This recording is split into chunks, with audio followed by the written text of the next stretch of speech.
The Honor V9 was launched in China earlier this year, but the phone has just landed in Europe under the name the Honor 8 Pro. What matters here though is what you're getting regardless of what it's called, and what you're getting is a flagship package at less than flagship prices. I'm Chris Carlin with Android Authority, and this is your first look at the Honor 8 Pro.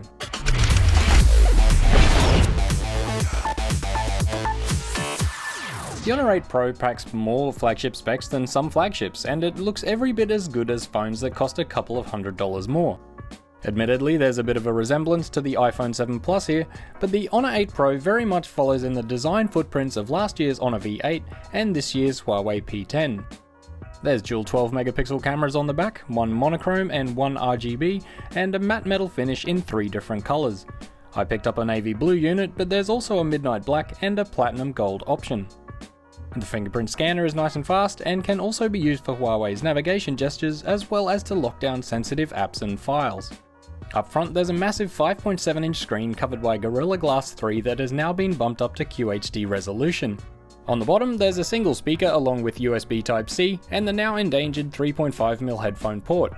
Up top there's an IR blaster, and on the right hand side lives a textured power button and the volume rocker. All this is encased in a chassis that's less than 7mm thick. The Honor 8 Pro is running Android Nougat with EMUI 5.1 on top, and it feels exactly the same on the software front as the Huawei Mate 9 and P10. There's not much point going into too much detail on the software if you've seen any other recent Huawei or Honor review, but suffice it to say that it's clean, fluid, and very well equipped. We've got a comprehensive rundown of everything new in EMUI 5, I'll link in the description if you want more info, but the main thing to know is that there's now an option for an app drawer, and you'll also get Google Assistant. Part of the Honor 8 Pro's software fluidity comes down to its spec sheet. It's powered by the Kirin 960, the chipset found in both the Mate 9 and P10 series, 2 of Huawei's top tier devices right now. That's backed up by 6GB of RAM and 64GB of storage with microSD expansion in a hybrid SIM card tray. All that is kept running by a 4000mAh battery with support for quick charge. Of course, we'll let you know how those claims stack up in the full review, and we'll also be keeping an eye on the machine learning algorithm that is designed to learn your usage habits and open your favourite apps faster. One of the coolest parts of the Honor 8 Pro unboxing experience will be when you realise there's a cardboard VR viewer included as part of the packaging. Take your Honor 8 Pro out of the box, remove the charging ephemera and paperwork, and you'll find 2 lenses for the viewer that sits in the bottom part of the box. Assemble it yourself and dive right into the VR experience with the Jaunt VR app that's preloaded on the phone. Yet another good reason for that bump up to QHD resolution on the display. Moving on to the camera, you'll get twin 12 megapixel shooters, one for colour and another for detail, just like on the Huawei P10. There's no Leica branding here though, but as we've found with other non-Leica Huawei cameras recently, the image processing is similar nonetheless. What this means is an excellent camera on a more affordable smartphone.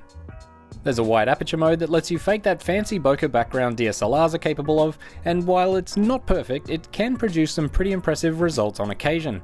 Photos taken in wide aperture mode can also have their focal point changed after the fact. Again, fun if not entirely useful. The Honor 8 Pro shoots video in 4K, but you'll only be able to enjoy the benefit of image stabilization in video at full HD resolution at 30 frames per second. Wide aperture mode also works in video mode though, so you can shoot video with shallow depth of field. The Honor 8 Pro is up for pre-order now, with general availability in the UK and Europe on or around April 20 for £475 or €549. The Honor 8 Pro most likely won't be making it to the US, but if history is any indication, the Honor 9 will be sometime in the middle of the year, and it'll have essentially the same specs as the Honor 8 Pro, just with a smaller display and the addition of Leica branding on the camera. As always, thank you so much for watching, hit that like and subscribe button, ring the bell to stay up to date with the latest from the Android Authority YouTube channel, and be sure to visit androidauthority.com because we are your source for all things Android.